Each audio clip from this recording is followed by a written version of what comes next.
VTubers come in all different shapes and sizes. You have your overused Fox Girl VTuber model. Don't look at me like that. I'm different. I'm a Fox Girl wearing a shark hoodie, and we are not the same.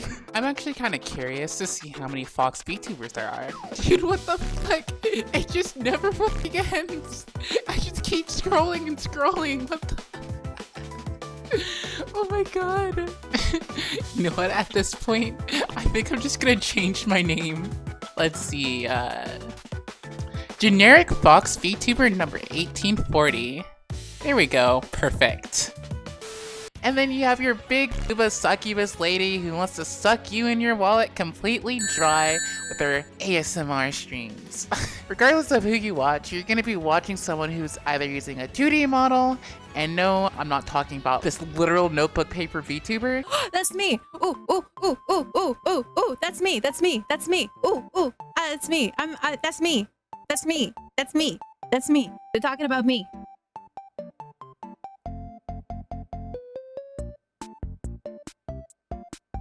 When I was working on my previous VTuber video, I came up with the idea that 3D VTuber models are inherently better than 2D models. And it all started off with this specific Twitter post. When I first saw this, my first thought, why does this VTuber have a toggle to turn around and shake hands? And my second thought was, why does this post have 45,000 views? If I wanted to make the same post, it would take me all but 5 seconds to actually do. Too bad my avatar doesn't have that much of an ass though.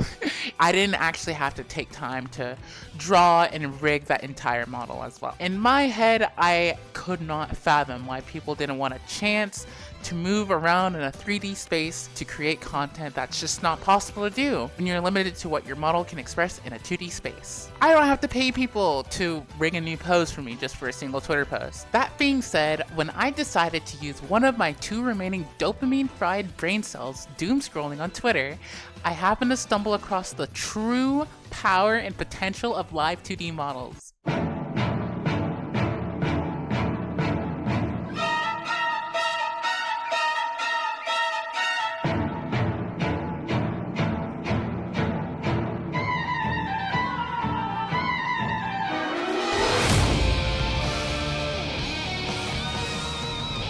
This clip of Numi should tell you everything you need to know. Well, in case you didn't catch the memo, let's break it down. Here we have our feline friend who happens to be feeling a little hot, possibly in heat because, you know, it's summer.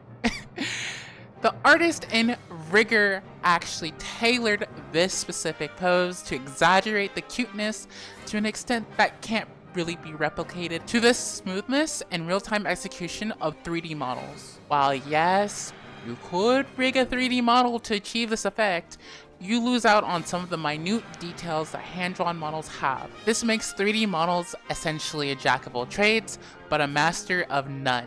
Here's what I look like trying to actually replicate this pose. There's also the fact that most of the time VTubers aren't out and about moving around. You don't actually have to be in VR. You can just opt into the half-body height meta, which is where live 2D models excel in their superior detail in their facial tracking features. Now there are some really good 3D models and rigs out there. For example, I found this masterpiece just the other day. Look at her fucking hair jiggles. It's so well done and it's perfect and I just absolutely love it. The thing is though, once you get this deep into custom models and rigging, you start to lose the appeal of why you should even consider using a 3D model in the first place, without considering the use of tech like VR and full body tracking. When people watch a VTuber, the majority of the time they're looking at your face, mouth, eyes, and hair. A 2D model specifically has a massive advantage over the 3D models when it comes to these features. What makes this nerfed is the fact that 2D is drawn and therefore it can be manipulated to exaggerate certain aspects of your facial expressions. When it comes to a 3D model, you can't exactly make these same changes one for one to the extent without you know, your whole face proportions being off.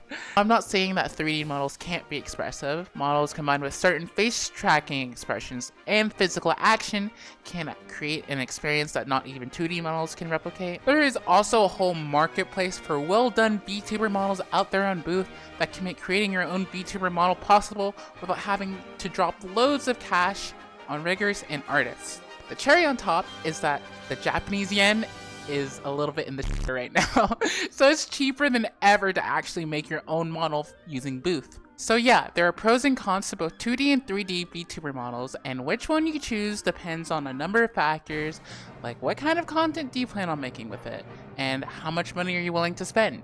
If you want to be more interactive and dynamic with your model by moving around in a virtual space, then 3D is the best option for you. If you are willing to drop a little bit more cash on a personalized experience for your stream with a model specifically designed to exaggerate the emotions you want to express to your audience, then live 2D models are for you. Thank you guys so much for watching. If you guys enjoyed the video, please make sure you like and subscribe. It really helps out my channel. And yeah, thank you so much. Bye guys.